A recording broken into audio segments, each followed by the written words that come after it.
Boa noite a todos. Eu quero agradecer a presença de todos nessa noite e vamos conversar um pouquinho sobre 2 capítulos do Evangelho. O 13º chama-se Caracteres dos Milagres e o 15º, Os Milagres do Evangelho. Se durante a apresentação, vou até deixar o chat aberto, se durante a apresentação vocês tiverem alguma dúvida, é só colocar ali no chat. Não tem problema nenhum. Os milagres. No dicionário, a palavra milagre apresenta 2 significados. Acontecimento admirável e espantoso. Então, baseado nisso, há muitos milagres na natureza, entre as pessoas, de nós olharmos uma situação e acharmos maravilhosa, bonita, um pôr do sol, um mar, uma floresta, uma criança. Então, sob esse aspecto, é verdadeiro mesmo, e existe esse milagre do espantoso, do bonito, do maravilhoso. E tem um outro aspecto que nós vamos discorrer sobre ele, que é o fato ou acontecimento não comum e com uma característica muito importante, inexplicável pelas leis naturais. Então, de todos é conhecido esta palavra milagre por esse segundo significado. Fato ou acontecimento não comum, inexplicável pelas leis naturais. No pensamento das massas, um milagre implica a ideia de um fato sobrenatural. Toda vez que alguém fala em milagre, é que aquilo está fora da lei de Deus, por isso chama-se sobrenatural. Então, toda vez que as pessoas citam milagre, em qualquer situação, ela está falando isso. Olha, isso não está de acordo com a lei de Deus. No sentido teológico, ou seja, como as igrejas acreditam no milagre, elas colocam como uma derrogação das leis da natureza pelas quais Deus manifesta o seu poder. É importante nós lembrarmos que na Igreja Católica, para colocar uma pessoa como santo, tem que se provar que alguém que pediu alguma coisa para ela fez algum milagre. Isso é muito complicado. Tem um texto do Humberto de Campos, num dos seus livros, que ele relata que um bispo inquisitor, se não me engano, era na Espanha, quando ele morreu, transformaram num santo. Só que no plano espiritual, a consciência dele mostrou os seus erros, mas quando alguém pediu alguma coisa em nome dele e obteve, surgiu daí um milagre. E ele começou a receber diariamente pedidos de ajuda, e ele sabia que ele não tinha pureza nenhuma, que ele não tinha nem luz nenhuma. Cada vez que uma pessoa pedia uma ajuda para ele, aquilo como que queimava nele. Porque a pessoa, sabendo que ela não era daquela forma que as outras pessoas pensavam que fosse. Então, o que ele teve que fazer? Ele pediu para reencarnar como escravo aqui no Brasil, para ficar longe daquilo ali.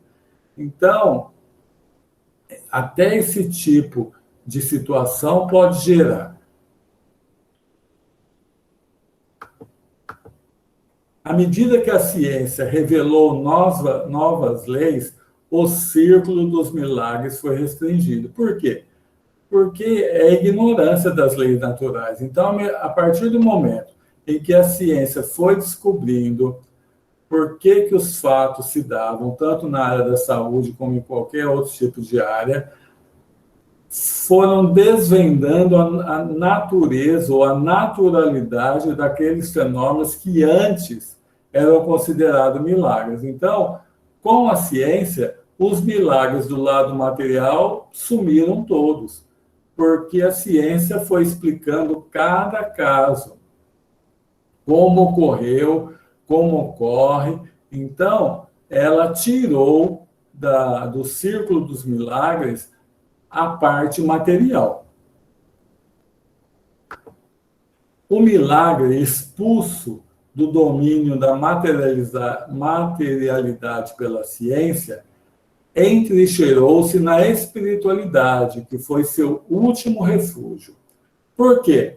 A ciência não cuida, pelo menos não cuida até hoje, da espiritualidade. Tem alguns estudos, mas muito poucos. Então, o milagre ficou do lado da espiritualidade. A parte material, já ninguém mais acredita nos milagres, mas ficou para a parte espiritual. O Espiritismo, demonstrando que o elemento espiritual é uma das forças vivas da natureza, força incessantemente agindo concorrentemente com a força material, fez os fenômenos entrarem no círculo dos efeitos naturais. Então, essa parte sobrenatural não existe como fora da lei de Deus, e sim pela ignorância, pelo desconhecimento desse mundo espiritual, da ação dos espíritos na matéria, da ação dos espíritos perante os encarnados, que as pessoas ainda não conhecem. Então, se a ciência restringiu bastante os fenômenos, os milagres, o Espiritismo veio colocar a pá de cal, no sentido de que tudo tem uma explicação, nada existe fora da lei de Deus. E é isso que nós vamos continuar vendo. Se o maravilhoso foi expulso da espiritualidade, não tem mais razão de ser. Então, se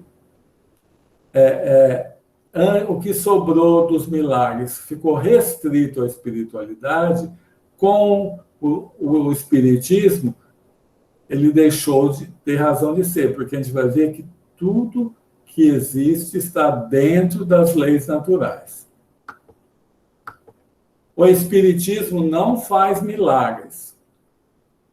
O Espiritismo vem fazer o que a ciência fez com o seu advento: revelar novas leis. Por consequência, os fenômenos que são da alçada dessas leis. Ou seja, ele mostra que muitos desses fenômenos que eram considerados sobrenaturais nada mais são do que fenômenos da área espiritual agindo aqui entre os encarnados. Então, ele demonstrou que esses fenômenos que antes eram considerados milagres pertencem à natureza, ou seja, pertencem à lei de Deus. Esses fenômenos prendem-se à existência dos espíritos e a sua intervenção no mundo material. Ora, aí está, disse o que é o sobrenatural. Então, é o que nós acabamos de explicar. O que se achava que era sobrenatural, nada mais é que a ação dos espíritos no mundo material, no mundo dos encarnados. Deus faz milagres? Então, isso aí é muito importante. Reflita um pouquinho. Deus faz milagres? Então, Kardec começa falando o seguinte: nada sendo impossível a Deus, sem dúvida, ele pode fazer, e os faz. Então, ele falou, Deus é onipotente, ele tudo pode, mas será que ele faz? Então, ele continua falando, ele derroga as leis que ele mesmo estabeleceu, por que faria milagres? Então, baseado no que estava na parte das igrejas lá, né? Para atestar o seu poder, disse. Mas o poder de Deus não se manifesta de maneira mais impressionante pelo conjunto glorioso das obras da criação? Então, quando a igreja fala que o milagre de Deus é para manifestar o seu poder, nossa, mas é só nós olharmos para o universo, no macrocosmo, o nosso corpo no microcosmo, a perfeição da obra de Deus. Não há milagre maior que esse. Então, por que que Deus iria ter essa necessidade? É colocar até sentimentos nossos em Deus, não é? Então, Kardec, ele fala assim, não é impossível Deus fazer um milagre, mas pela lógica, nós vamos ver que ele não fará nunca. Por quê? Porque as suas leis são perfeitas. Por que que ele vai derrogar alguma lei? Então, o milagre nada mais é que a ignorância das leis naturais. A partir do momento que nós vamos descobrindo as leis naturais, o milagre perde a razão de ser. A questão dos milagres não é da alçada do espiritismo, mas como Deus nada faz de inútil, emite essa opinião que, então, Kardec vem colocar. Os milagres não sendo necessários à glorificação de Deus, nada no universo desvia-se das leis gerais. Deus não faz milagres, porque, sendo as suas leis perfeitas, não tem necessidade de revogá-las. É o que nós acabamos de falar. Agora nós vamos começar a ver os milagres do Evangelho. Os atos narrados no Evangelho pertencem, na maioria, à ordem dos fenômenos psíquicos, aqueles que têm por causa, primeiro, as faculdades e atributos da alma. O princípio dos fenômenos psíquicos repousa sobre as propriedades do fluido espiritual durante a vida e depois da morte. Então, muitos dos fenômenos psíquicos, no tocante à mediunidade, no tocante à obsessão, no tocante ao transporte de um objeto via mediunidade, tudo está dentro do fluido perispiritual, o trabalho que os espíritos e os encarnados também agem dentro das coisas. Então, nós estamos falando dos milagres do Evangelho.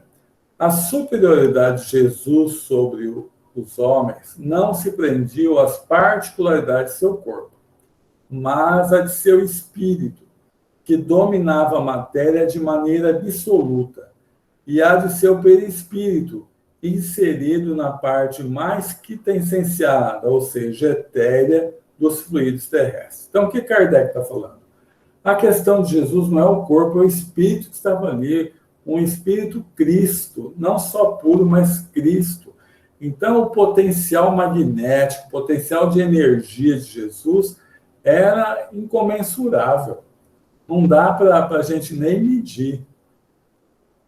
E o seu perispírito, ele teve que pegar o perispírito do fluido cósmico universal da Terra, porque o espírito tem que fazer assim, quando ele chega no mundo, ele tem que colocar, ele fica com o seu perispírito, seu corpo espiritual, do fluido cósmico universal daquela Terra. Mas cada espírito vai pegar uma parte mais etérea ou mais grosseira, mais pesada, de acordo com o seu progresso, de acordo com sua evolução. No caso de Jesus, ele pegou a mais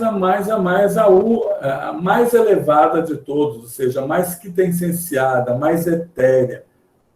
E ele tinha todas as faculdades mediúnicas a mil. Por quê? Porque é um espírito puro, além de puro Cristo. Então, tudo que passava, lia pensamento, nós vamos ver daqui a pouco, total dupla vista, a parte de cura, de magnetismo, era muitíssimo forte em Jesus. Devia dar-lhe uma dupla vista, não somente permanente, mas de uma penetração excepcional, ou seja, não vamos ver depois Jesus estava aqui, ele sabia que estava se passando longe, ele tinha a certeza de tudo que estava acontecendo naquele momento. ele lia os pensamentos, muitas vezes nas passagens do Evangelho, a pessoa pensava, ele já respondia. Ó. Então, ele lia, captava o pensamento de todos. Então, ele tinha todas as faculdades mediúnicas conhecidas e até algumas que nós não conhecemos ainda. A qualidade dos fluidos de Jesus dava-lhe uma imensa força magnética, secundada pelo desejo incessante de fazer o bem. Então, juntava em Jesus essa força magnética, mas a sua infinita vontade de fazer o bem, sempre procurando levar o bem para quem precisava. E isso, então, vai potencializar todos os atos de ajuda de Jesus. Nas curas que ele operava, agia como médium. O que vocês acham? Será que Jesus, quando ia colocar as mãos para curar, quando ele fazia qualquer tipo de ato mediúnico, ele agia como médium? Então, Kardec, de uma forma muito precisa, coloca: o Cristo não tinha necessidade de assistência, agia por si mesmo. Então, qual o espírito que ia querer, de alguma forma, influenciar o pensamento de Jesus? Não tinha como. Então, se recebesse um fluido estranho, ou seja, estranho no sentido de não ser dele mesmo, este poderia ser somente de Deus. Então, Kardec coloca ali, ele era um médium de Deus, o contato direto com Deus. Ele não necessitava de nenhum mentor, nenhum espírito do lado para ajudá-lo. Então, era um médium de Deus. Agora eu quero perguntar para vocês, nós vamos começar a falar das curas de Jesus. Coloquem no chat, por favor, o que aconteceu com todas as pessoas que Jesus curou. O que aconteceu com todas as pessoas que Jesus curou? Alguém tem uma ideia?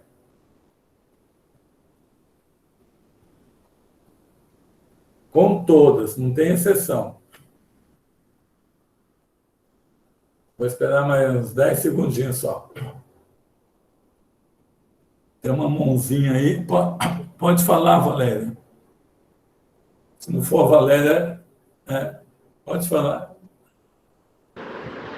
Eu apertei errado, Edson. Desculpa, Valéria. A Eleusa falou assim, começar a acreditar nele. Não todos, viu, Eleusa? Tem uns que ele curou 12 ou 10 leprosos, só um voltou depois para agradecer. O que aconteceu, na verdade, com todas as pessoas que Jesus curou, que todas morreram.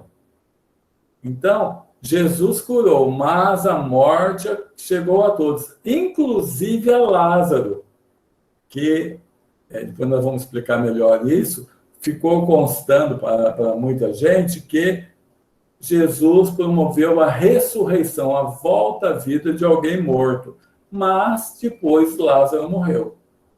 Então, é importante, nós estamos falando isso, e eu vou dar continuidade, para a gente perceber o que Jesus realmente queria curar. Será que era o corpo? Porque o corpo, apesar de Jesus ter curado, passou algum tempo e eles morreram. Será que é isso? O comum da fala de Jesus no fenômeno da cura era: a vossa fé vos salvou. Olha que importante. Jesus não fala assim, a vossa fé vos curou. Não. Pode pegar no Evangelho. Eu tirei isso até de uma palestra do Haroldo Dutra. Ele falava assim, o comum das falas de Jesus era assim: a vossa fé vos salvou. Então, ele está tratando de quê? Da alma, e não do corpo. Ele não falou, eu te curei, em nenhum momento. Não tem nenhuma uma fala de Jesus que fala, eu te curei, não. Mas ele vai falar, a vossa fé vos salvou. Então, a mudança do espírito, a mudança da alma que propiciou a cura. Qual o melhor verbo? Curar-se ou salvar-se? Então, como eu falei, se uma pessoa é curada, mas ela não muda de forma nenhuma, o que vai acontecer? A doença vai voltar nessa ou noutra vida. Então, nós vamos ver daqui a pouco essa questão do salvar-se. Mas é muito importante a gente pensar nisso. O que é a doença? O que é o doente? O que é a cura? Joana de Ângeles, num dos seus livros, que eu não lembro agora o nome, fala o seguinte: não existe doença. Olha que ela fala, hein? A Seixonoye falava isso, minha mãe falava, eu achava que minha mãe estava errada. Minha mãe não, né? A Seixonoye. Mas depois eu fui ler Joana de Ângeles, ela fala a mesma coisa: não existe doença. O que existe são pessoas doentes. Então, se a pessoa não melhorar, aquela doença é um aviso. Se ela não melhorar, curou aquela, volta novamente naquele órgão em outro. Então, é importante nós pensarmos nisso. E o que importa é nós melhorarmos a nossa alma. E isso que Jesus falava quando ele falou: a vossa fé vos salvou. Jesus visava a cura da alma, das almas e não dos corpos. É muito importante isso. Porque no Evangelho tem um pequeno número de pessoas, dos milhares e milhares que Jesus curou. Mas, em muitos casos, Jesus não curou.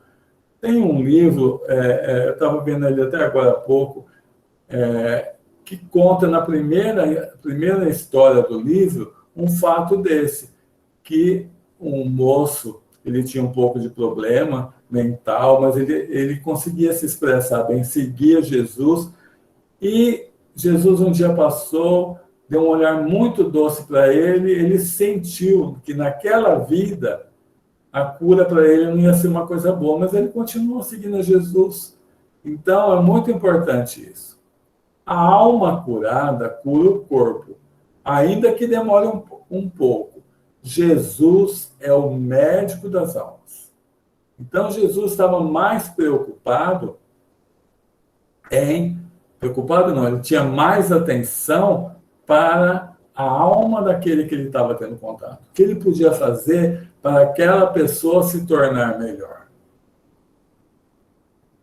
E Jesus usava tudo em todas as situações. Eu estava lendo um pouquinho, a maior parte das curas que ele fazia era no sábado. Por que no sábado? Justamente para mostrar para os fariseus, que falavam que não se podia fazer nada no sábado, que o sábado era um dia como todos os outros. Que, na verdade, essa religiosidade externa, que só faz os rituais, de nada vale. O que vale é a religiosidade interna. O que você muda? A ação do Cristo é muito mais profunda que tirar a dor. Muitas vezes, quando se tira somente a dor, tira o aviso. Olha que coisa bonita. Aquela doença estava te avisando, esse caminho não é o bom. Aí você vai e tira a dor. Então, a ação de Jesus era muito maior que tirar a dor. É que a pessoa se salvasse. Na cura do paralítico, Jesus disse: meu filho, tende confiança, os vossos pecados estão perdoados. Aquele paralítico, os escribas pensaram, este homem blasfema. Só pensaram. Lembra que eu falei que Jesus captava o pensamento? Jesus, tendo conhecido o que pensavam, lhes disse: o que é mais fácil dizer? Os vossos pecados estão perdoados, ou dizer, levantai-vos e andai? Ora, a fim de que saibais que o Filho do Homem tem sobre a terra o poder de perdoar os pecados, levantai-vos. Então, ele mostra claramente que a maior parte de nossas doenças, porque tem pessoas que pedem para vir com o corpo doente para dar coragem para os outros. São muito poucas, mas tem. Mas a maior parte das doenças ou são um aviso, ou nós estamos reparando alguma coisa que fizeram nessa vida ou em outra. Mas, de repente, a pessoa já fez o bem suficiente e aquela doença não é mais necessária na vida dele. Porque tem uma pergunta no último capítulo do Livro dos Espíritos que fala assim: quanto tempo dura o sofrimento do culpado? O Espírito de verdade, os benfeitores da humanidade respondem a Kardec: dura até que se melhore. Quando a pessoa se melhora, não precisa mais daquilo. E tem uma passagem de Jesus que é belíssima, que ele vai e cura um cego de nascença. E depois que ele sai, os discípulos perguntam a ele: Senhor, quem pecou para que ele nascesse assim? Ele ou seus pais? Essa pergunta mostra que os discípulos conheciam a reencarnação, porque senão não tinha lógica essa pergunta. Se ele tivesse nascido no momento, se ele tivesse sido criado no momento do nascimento, como ele podia ser responsável por alguma coisa? Mas Jesus respondeu: nenhum nem outro.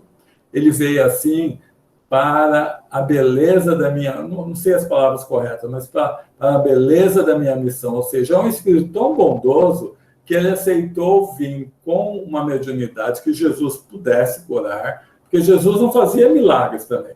Vamos dizer que a pessoa teve extinto o seu nervo óptico, não tinha como, por mais fluido que ele colocasse ali, arrumar aquela situação. Mas ele arrumava as cegueiras onde, pela lei de Deus, naturalmente, ele podia curar. A palavra pecado vem do latim peccatum, significa enganar-se, errar o caminho. E o caminho, nós já vimos lá na lei divina, que o bem é o cumprimento das leis morais de Deus, e o caminho é o cumprimento da lei divina. Errar é descumprir a lei, por teimosia, por ignorância ou até por maldade. Então, o que significa salvar? Salvar-se, né? A gente vê que Jesus falou: sua fé te salvou. Salvar significa trazer a pessoa para o fluxo da vida, da lei divina do amor. Então, quando Jesus falou: sua fé te salvou, não é que já estava certo, só aquela pessoa foi salva por seu, não. A fé dele salvou porque ele entrou no caminho do bem, porque ele entrou dentro das leis divinas e ali não tem mais necessidade do sofrimento provocado por uma doença. Então, é importante esse ensinamento de Kardec. As curas de Jesus eram extremamente simples. Ele impunha as mãos ou falava, curava à distância. Daquele coisa romano, né, que foi pedir para curar o servo, ele falou: pode ir que ele já vai estar bem. Ele falou: não, vamos lá que eu vou curar. Ele falou: não precisa, Jesus. Quando eu mando eu preciso de uma coisa, eu mando um subordinado meu, eu tenho certeza. Se o senhor mandar os espíritos bondosos, eles vão lá e vão curar. Eu nunca vi uma fé tão grande assim em todo Israel. Muitas vezes, Jesus falava antes da cura: quereis ser curado? Ou ele falava assim: o que quereis? Isso é importante. Muitas pessoas eles conscientemente, eles falam que querem ser curados, mas inconscientemente não querem. Por quê? Estar doente traz alguns benefícios. A pessoa passa a ser... Lembra quando a gente era criança, tem nas brincadeiras, tinha o café com leite que ninguém podia pegar? A pessoa fica sem café com leite. Uma vez foi feita uma pesquisa numa universidade brasileira para saber por que mais de 30% das pessoas que iam no médico, pegavam a receita, compravam o remédio, não tomavam o remédio. Então, pesquisaram uma série de coisinhas, fizeram uma pesquisa bem feita, acho que para doutorado, deve ser, e chegaram à seguinte conclusão. Pequenas, muito. partes bem pequenininhas, um pouco mais, que a pessoa não teve empatia não se sentiu que o médico não tinha empatia para com ele. Então, ele não gostou do médico, ele não se sentiu valorizado pelo médico. Mas a maior parte falava que queria se curar, mas, na verdade, lá no íntimo, no inconsciente, não queria. Então, Jesus sempre falava, se quer ser curado, ou o que queres? Que eu ande. Então, anda. Fazia-se necessária a utilização de linguagem correspondente ao entendimento da época. Então, nós vamos falar da expulsão dos demônios. Teremos nos demônios espíritos ignorantes e perversos, aqueles que são responsáveis pelos transtornos emocionais e psíquicos, bem como fisiológicos de quantos lhe padecem a instância infelicitadora. São os casos de obsessões que Donizete explicou bastante no estudo do Livro dos Médiuns. Vamos falar agora das ressurreições. Então, teve Lázaro, teve mais uma filha de um moço que também teve que está como ressurreição no Evangelho. Então, Kardec coloca, ocorrendo o fenômeno biológico da morte, não é mais possível o retorno àquele corpo carnal, porque violentaria as próprias leis que regem a vida. Pode-se entender que os ressuscitados foram vítimas de morte aparente pela letargia ou catalepsia, que nós já estudamos isso lá no Livro dos Médiuns, na Emancipação da Alma, que era aquela condição de morte aparente, onde já não se ouvia mais, você não conseguia captar nem a respiração da pessoa, mas o espírito estava ligado nela, ela estava viva. E Jesus, como o povo só queria sinais, sinais, sinais, Jesus fez esse fenômeno. Dupla vista, como nós falamos lá atrás.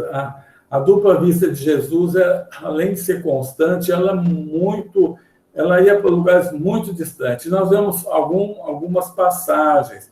A entrada de Jerusalém, quando ele falou, vai em tal lugar, vai ter uma jumenta com o seu filhotinho jumentinho amarrado, vai lá, pede para o homem, estava lá fora da cidade, já captou a jumentinha lá. Da pesca miraculosa, onde ele falou, joga a rede lá que vocês vão pegar o que vocês quiserem, já tinham percebido. A vocação de Pedro, André, Tiago, João e Mateus.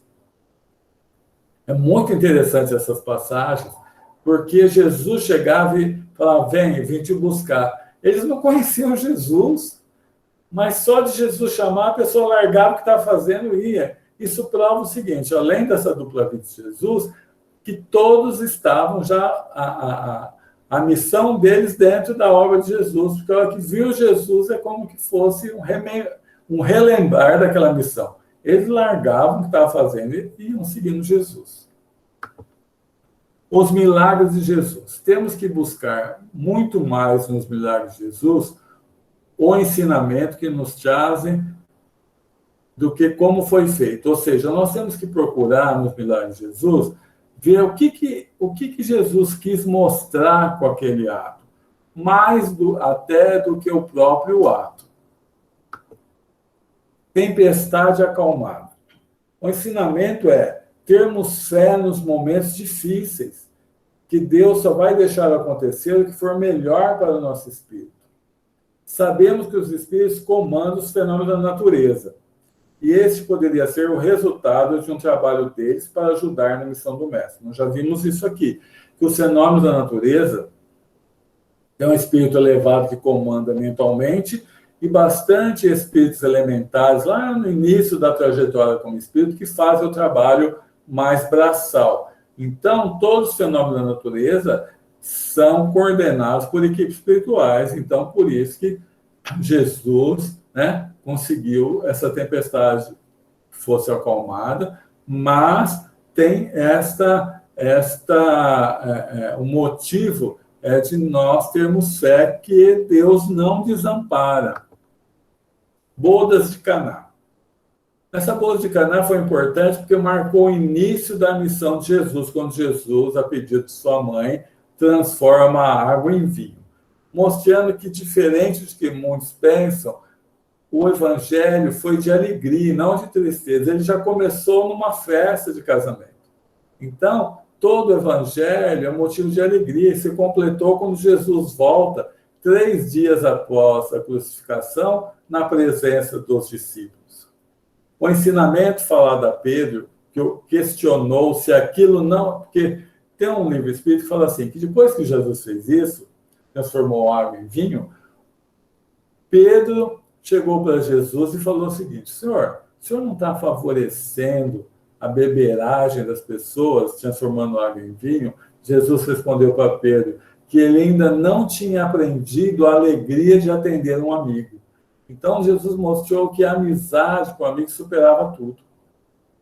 Kardec acha que isso não ocorreu, mas de acordo com o conhecimento de química que tinha, eu tenho uma visão diferente. Hoje, você pega um suco de graviola, assim, vem naquele pozinho, você vai tomar gosto de graviola, mas tem graviola? Não. É a química da graviola. E nós vimos lá, quando nós estávamos analisando a matéria, semanas atrás, dentro da Gênesis, que toda essa propriedade de gosto, de cor, são próprias da matéria. Jesus, com todo o seu potencial energético, sabia muito bem disso e fez tranquilamente uma mudança dessa. Tranquilamente não. Tranquilamente dentro do potencial dele, não do nosso. Multiplicação dos pães. A partir de 5 pães e 2 peixinhos, tinham 5.000 pessoas, acho que foi 2 vezes que Jesus fez isso ou mais. E, de repente, os discípulos falaram assim: Senhor, dispensa essa multidão, eles estão morrendo de fome, estão aqui desde de manhã. Ele pediu, vê o que vocês têm. Trouxeram 2 peixes, né? E 5 pãezinhos. E ele duplicou aquilo ali para que todo mundo fosse saciado e já sobrou pão para guardar. Qual foi o objetivo? O objetivo foi mostrar que Deus tudo pode, mas pede a nós uma pequena colaboração que seja. Porque se Jesus conseguiu duplicar aqueles pães, ele não conseguiria, por essa mesma técnica que nós nem conhecemos, nem sabemos certo como foi feito, fazer por sozinho essa situação? Poderia. Mas ele pediu: o que vocês têm para que eu aumente? O que vocês têm para que eu frutifique? O que vocês têm de bem para que eu potencialize? Olha o objetivo. A tentação de Jesus. Jesus, transportado pelo diabo sobre o ápice do templo. Depois, sobre uma montanha, é tentado por ele. É uma dessas parábolas que lhe eram familiares e que a credulidade pública transformou em fatos materiais. O objetivo é fazer os homens compreenderem que a humanidade está sujeita a falir e deve estar sempre atenta contra as más inspirações. Então, se eu falei lá atrás que Jesus não era médico, nenhum espírito conseguiria influenciar a mente de Jesus, era médium de Deus, não existe diabo, todo mundo sabe, mas um espírito bastante revoltoso iria, não conseguia nem chegar perto de Jesus. As vibrações o impediam. Então, isso foi uma parábola contada por Jesus para ressaltar a humanidade ficar atenta contra as más inspirações. Acabou. Eu acho que tem muito assunto para perguntar, para não concordar, aproveitando que o Donizete está aí. Então, fica aberta a perguntas.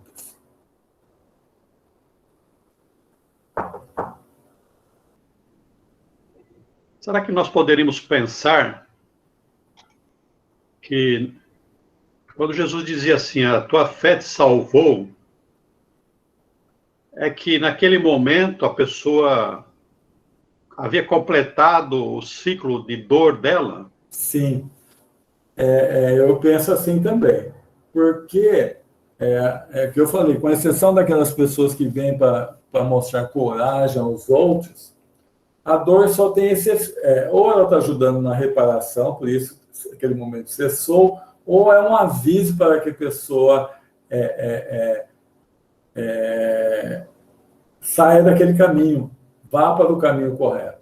E eu pulei um slide, ou então acabou não gravando, que Jesus sempre perguntava também se a pessoa tinha fé no que ele curava. Você acredita? Por que ele perguntava isso?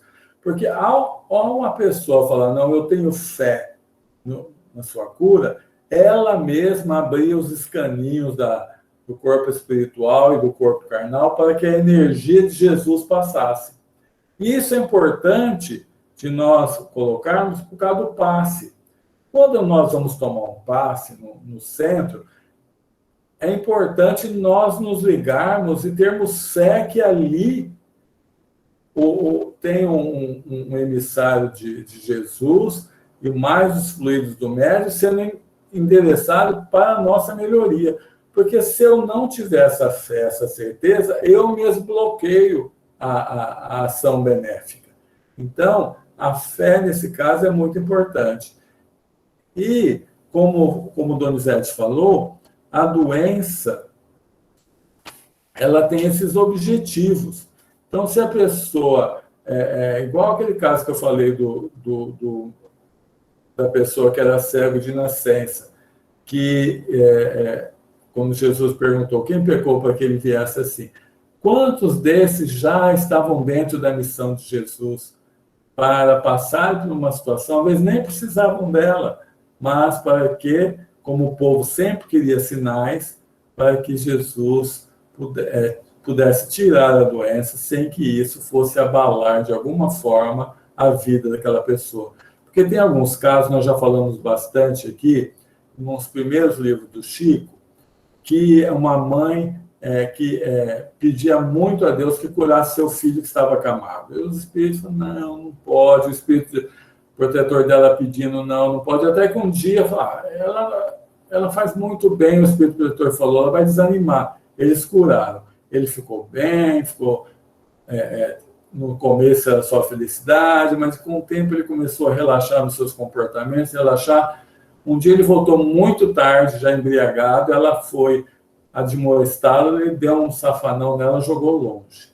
Do mesmo jeito que ela jogou longe, ela entrou no quarto, ajoelhou-se e falou, Senhor, não sabia o que eu estava pedindo. A doença para ele é uma ajuda para que segure as suas más tendências. Eu peço ao Senhor para que novamente volte essa doença para ele. Então, o Donizete falou bem, que Jesus tirava a doença daqueles que a doença já não teria mais sentido para a vida dele. Deixa eu ver se eu vou saber me colocar aí. Quando há uma doença, assim, vamos dizer assim, que médicos, familiares, totalmente desacreditados em relação àquela cura, de repente, aquela pessoa, vamos supor, ela está em coma, alguma coisa nesse sentido. De repente, ela sai de coma, assim, uma coisa inesperada. Isso equivale ao quê? À fé, ao próprio um milagre, vamos dizer assim, ou é realmente merecimento daquela pessoa? Então, boa pergunta. Milagre nós já vimos que não é, mas nós sabemos que a equipe espiritual pode ajudar na recuperação daquela pessoa. Se aquilo for se ela tiver que desencarnar, for a época certa, ela vai desencarnar, a menos que seja dada uma prorrogação. Mas a equipe espiritual, a pessoa pediu, aquilo lá vai ser uma coisa boa para ela, sarar, para continuar a vida. Então, não chegou a hora dela, ela não fez nada para antecipar aquela hora, ela não teve um suicídio indireto. Então, o que vai acontecer? A equipe espiritual tem poder magnético para alterar, tanto no perispírito quanto no corpo. Tem uma passagem no livro Obreiros da Vida Eterna, que tinha uma senhora evangélica, que ela, da igreja presbiteriana, era muito boa. Estava certinho para ela desencarnar. Os espíritos até estavam planejando já o desencarne, mas um neto dela, que ia ter uma missão muito importante dentro da igreja presbiteriana, pediu para Deus para que não levasse a avózinha dele naquele momento, porque senão ele tinha perdido o pai há pouco tempo, a mãe iria desencarnar ou perder o filho, não é uma das duas coisas. Então, a equipe espiritual pondera e vê que o menino estava certo, menino de 8 anos, hein? Então, aquela mesma equipe que tinha como missão providenciar o desencarne dela, trabalhou nos vasos ali, reforçando os vasos do coração, de tudo, para que ela vivesse mais tempo. Então, não há milagres, e sim o trabalho do plano espiritual, trabalhando tanto o perispírito quanto o corpo. Não sei se eu expliquei, Rodrigo. Não, perfeito, Edson. Muito obrigado, viu? Obrigado a você. Edson, é a Judite. Posso perguntar? Pode. Edson, aqui na hora que fala que o Espiritismo não faz milagres, quando ele chega aqui e fala sobre os médiuns que estão trabalhando, ele fala sobre a ação de um agente fluídico, aqui na página 173. Nesse caso, é a ação dos espíritos atuando, nesse caso, para fazer a cura? Seria a espiritualidade? Isso. Ou eu entendi errado? Não, você entendeu certo. Mas esse atendimento, trabalhando do lado fluídico, principalmente junto ao perispírito, ele não tem nada de sobrenatural. É uma lei natural que eles atuam, né? Então, lembra que lá no começo a gente falou assim, Kardec falou, a ciência extinguiu quase todos os milagres materiais. E o milagre foi para o último refúgio que ele tinha, que era o lado da espiritualidade. Mas o Espiritismo, mostrando a ação do plano espiritual entre os encarnados e os desencarnados, tirou esse último refúgio do milagre, porque tudo está dentro da lei natural. Então, um espírito e isso acontece demais. Se a pessoa não tiver que desencarnar, eles vão lá e vão fazer de tudo, intuem o médico, e também trabalham magneticamente junto ao corpo e ao perispírito para que a pessoa sobreviva. Tudo bem, obrigado. Obrigado a você. O Edson. Pois não. Tendo tudo isso que a gente está aprendendo, né, da cura que são das leis naturais e não milagres, eu fico pensando, se nós temos uma pessoa na família, né, que está muito doente, ou amigos, enfim, ou pessoas que você não conhece, você faz aquela corrente de oração e fica pedindo a cura, né? Então, até que ponto é difícil, na verdade, né? Porque tem que pedir o quê, então? Que seja feito que é melhor, o que for melhor para aquele irmão. Porque se ele já terminou a jornada aqui, né? Olha, você entendeu a minha dúvida? Entendi. Eu passo por isso toda quarta-feira. Quarta-feira à noite nós temos uma reunião de vibração na comunidade Barçanus. Então, essa reunião tem uma parte de vibração para a casa e na segunda parte de pessoas que pediram, ou recém-desencarnados, ou pessoas que estão com problemas de saúde. Então, muitas vezes nós estamos pedindo a Deus, aos espíritos, que ajudem no tratamento dela que está internada. A gente não sabe se ela vai desencarnar ou não.